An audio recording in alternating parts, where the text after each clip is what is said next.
सिर्फ 10 दिन के अंदर 10% वोटिंग कैसे बढ़ गई, 66 से वो 74-76 कैसे हो गई। जब इलेक्शन कमीशन इतना सटीक है, उसकी मशीनें इतनी सटीक है कि आप बटन दबाते ही उससे जाहिर कर लेते हो, ले लेते हो, आप उससे डिटेल ले लेते हो, तो 10-10 दिन बाद 3-3 बार उसके इलेक्शन कमीशन के बयान क्यों बदले, उसका कोई जवाब क्यों नहीं देती इलेक्शन कमीशन। और इन 19 लाख ईवीएम मशीनें ख़त्म हैं, खो गई हैं, कहाँ है वो रास्ते में मशीनें, वो 19 लाख ईवीएम मशीनें हैं कहाँ। आज की डेट में भी लगातार इलेक्शन कमीशन से सवाल उठाया जाता है, कहाँ है वो 19 लाख ईवीएम मशीनें, उसका कोई जवाब। पहले रिलायंस का मात्र बटन दबा के हेरफेर हो जाता था, क्लोन बन जाते थे इसके, मैं भी यूज़ कर रहा हूँ, दूसरा भी यूज़ कर रहा है, तो इनके मशीनों के क्लोन क्यों नहीं बन सकते। बटनों का तो हेरफेर है। STD PCO मशीनें होती थी आज से पहले 15-20 साल पहले, इस बात को मैंने पहले भी उठाया, फिर उठाता हूँ। बटनों का हेरफेर करके उसमें पल्स रेट चेंजेस कर दी जाती थी। 4 सेकंड की पल्स रेट मॉनिटर में 4 सेकंड ही दिखाता था कि 4 सेकंड में पल्स रेट बदल रही है, हकीकत में वो 3 सेकंड में मशीन उसको बदल देती थी। क्यों बदल देती थी। और मशीनों की बात है, मॉक टेस्ट होता है 50 वोटों का, 50 वोट डलने के बाद मॉक टेस्ट कंप्लीट करके दिखा दिया जाता है कि देख लो जी मशीन ठीक है, ओके है। मशीन में से उसको डाटा को डिलीट कर दिया जाता है, रीसेट कर दिया जाता है। जब उस मशीन में इमीडिएट एक बटन दबा के डाटा सारा का सारा रीसेट हो सकता है, तो बटनों का ये डर नहीं है। मैं खुल के बोलता हूँ ईवीएम में खराबी है, लेकिन दूसरे लोग जब बोलते हैं तो उनकी बात को दबा दिया जाता है। पालतू मीडिया जो है आज की डेट का, पालतू मीडिया, फिर से कहता हूँ पालतू मीडिया, इस बात का फ़ौरन के फ़ौरन मजाक बनाना शुरू कर देगा। सारे 9 PM के 7 बजे के हल्ला बोल और ये जितने भी कमें होते हैं, सारा का सारा उसको लेके शुरू हो जाएंगे, गिरा फोड़ना शुरू कर देंगे। विपक्ष हार गया तो अब ईवीएम पे आ गया। अरे भैया बदनामी से मत डरो, डू एंड डाई का नारा है, करो या मरो, बिल्कुल डरना बंद कर दो। 28 तारीख को लास्ट उनका जो आया बयान वो ये था कि नहीं 74.65% की वोटिंग हुई है। 10 दिन के अंदर 10% की वोटिंग बढ़ गई। कैसे बढ़ गई भाई, तुम्हारे पास आंकड़े हैं। अगर ईवीएम गारंटी नहीं है, ये गारंटी नहीं है, 10 दिन के अंदर 10% वोट कैसे बढ़ गया, आप ये बताइए। सिर्फ 10 दिन के अंदर 10% वोटिंग कैसे बढ़ गई, 66 से वो 74-76 कैसे हो गई। जब इलेक्शन कमीशन इतना सटीक है, उसकी मशीनें इतनी सटीक है कि आप बटन दबाते ही उससे जाहिर कर लेते हो, ले लेते हो, आप उससे डिटेल ले लेते हो, तो 10-10 दिन बाद 3-3 बार उसके इलेक्शन कमीशन के बयान क्यों बदले, उसका कोई जवाब क्यों नहीं देती इलेक्शन कमीशन। और इन 19 लाख ईवीएम मशीनें ख़त्म हैं, खो गई हैं, कहाँ है वो रास्ते में मशीनें, वो 19 लाख ईवीएम मशीनें हैं कहाँ। आज की डेट में भी लगातार इलेक्शन कमीशन से सवाल उठाया जाता है, कहाँ है वो 19 लाख ईवीएम मशीनें, उसका कोई जवाब ही नहीं आता। जी हाँ,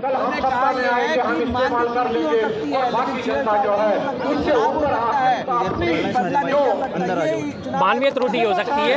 ऐसी कौन सी मशीन आ गई हमारे में कि जिसमें मानवीय त्रुटि करके हम चेंजेस नहीं कर सकते। सबको दोबारा से, मैं वही अभी बात हुई है, फिर दोबारा से ये मोबाइल मेरे पास बड़ा आज काम आता है।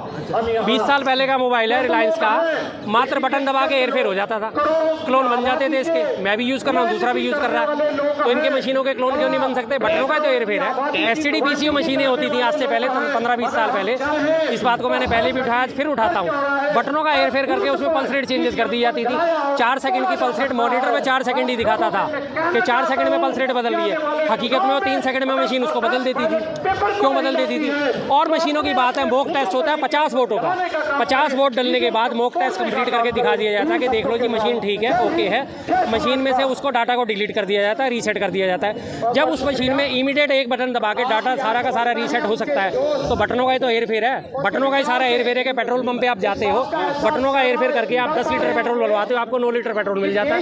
टंकी में आपकी 9 लीटर आ रहा है, सामने आपको 10 लीटर दिख रहा है। ऑटो के मशीन, ऑटो के मीटर हैं आपके सामने, आप सब देखते हैं कि मीटर में बटनों का ही तो हेरफेर है। कोई इंटरनेट नहीं है, कोई GPS नहीं है, कोई ब्लूटूथ नहीं है, तो ये मशीनें ऐसे कैसे टेम्पर प्रूफ होगी। अमेरिका इस बात से डिनाई कर चुका है कि हमारे लिए मशीनें पारदर्शी नहीं है, बैलेट पेपर से चुनाव करते। एक तरफ आप कहते हो टेक्नोलॉजी में अमेरिका हमसे आगे, जापान हमसे आगे, ब्रिटेन हमसे आगे, जब वो टेक्नोलॉजी में इतने जर्मनी आगे हैं, इतने के सर बाकी सारी की सारी टीमें आ गई हैं, सारी आगे हैं हमसे, तो जब वो बैलेट पेपर इसको पे आ गई है वापस, तो हमारे को क्या दिक्कत है। भारत की जनता को कैसे समझाएंगे। भारत की जनता तो समझ जाती है। इलेक्शन कमीशन आज अपने रुख पे बदल जाए, कहते हैं ठीक है जी हम बैलेट पेपर पे चुनाव कराते हैं, आप देख लो दूध का दूध पानी का पानी है। चुनिंदा लोग इसलिए दिखते हैं कि चुनिंदा लोगों को डर नहीं है। मुझे डर नहीं है, मैं खुल के बोलता हूँ ईवीएम में खराबी है, लेकिन दूसरे लोग जब बोलते हैं तो उनकी बात को दबा दिया जाता है। पालतू मीडिया जो है आज की डेट का, पालतू मीडिया, फिर से कहता हूँ पालतू मीडिया, इस बात का फ़ौरन के फ़ौरन मजाक बनाना शुरू कर देगा। सारे 9 PM के 7 बजे के हल्ला बोल और ये जितने भी कमें होते हैं, सारा का सारा उसको लेके शुरू हो जाएंगे, विपक्ष पे ठीकरा फोड़ना शुरू कर देगा। विपक्ष हार गया तो अब ईवीएम पे आ गया। अरे भैया बदनामी से मत डरो, डू एंड डाई का नारा है, करो या मरो, बिल्कुल डरना बंद कर दो। आपको वो लोग राम विरोधी राम विरोधी मुझे कहते रहे, उनसे मुझे राम विरोधी सर्टिफिकेट लेना ही नहीं। मेरे नाम मेरे घर में है, मैं एक मंदिर का ट्रस्ट का मेंबर भी हूँ, ट्रस्टी भी हूँ। मेरे मंदिर में रोज सुबह शाम इनकी अक्षत यात्रा और कलश यात्रा वो सब चल रही है, सारे मेरे उसमें घर में हो रहे हैं। लेकिन उसके बावजूद मेरा वोट बीजेपी को नहीं जाएगा। मेरे नाम मेरे दिल में है, मेरे दिमाग में है।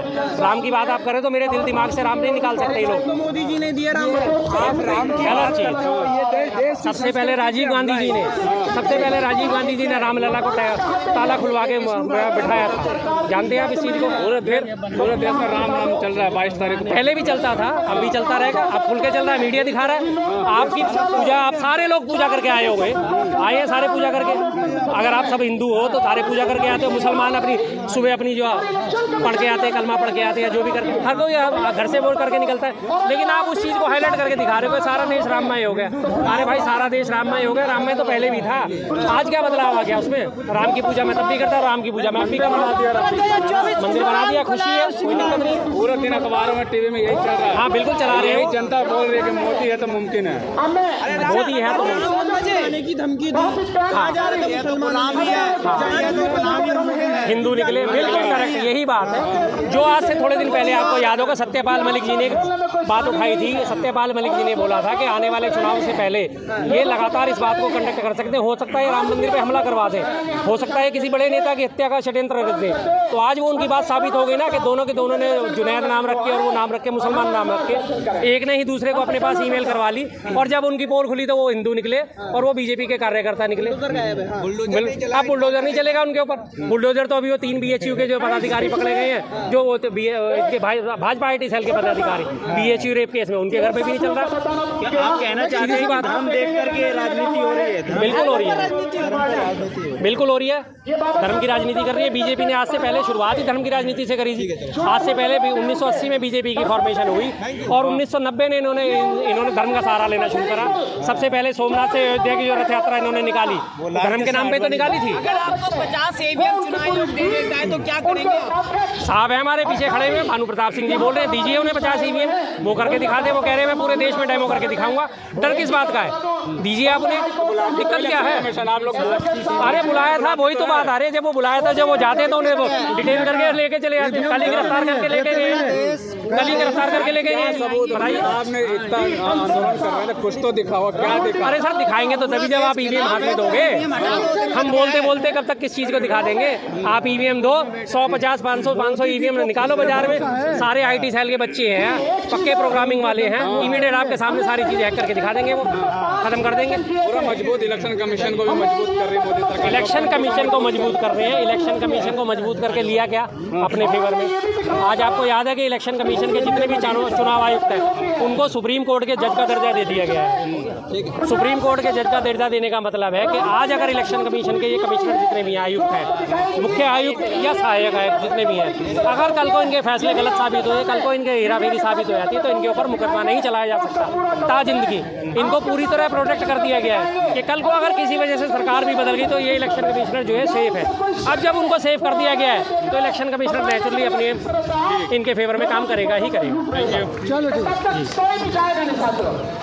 धांधली की शिकायतें आ रही हैं। जब भी आपके देखे सैकड़ों वीडियो ऐसे आ चुके हैं कि जब इसमें भी ईवीएम में मॉक टेस्ट हो रहा होता है और उसमें पता चलता है कि जो बटन दबाया और वो बटन का जो है वो बत्ती जलती है कमल के फूल पे, तो उसे हंसी में उड़ा दिया जाता है। अरे कुछ नहीं ऐसा हो गया होगा, दूसरी मशीन ले आएंगे हम। लेकिन आज तक इस बात का जवाब कोई नहीं दे पाता कि जब भी ये गड़बड़ी होती है तो कमल की ही बत्ती क्यों जलती है, कमल की ही पर्ची क्यों निकलती है, नोटा की क्यों नहीं निकलती, किसी निर्दलीय की क्यों नहीं निकलती, किसी दूसरे पार्टी के व्यक्ति की क्यों नहीं निकलती। तो इसीलिए ईवीएम छक्के घेरे में है लगातार। आपका फॉर्मूला जो है बहुत वायरल हो रहा है, ये फॉर्मूला आपको कहाँ से मिला? आपने बताया था। जी मैंने बताया था, मुझे फार्मूला कहीं से नहीं मिला सर।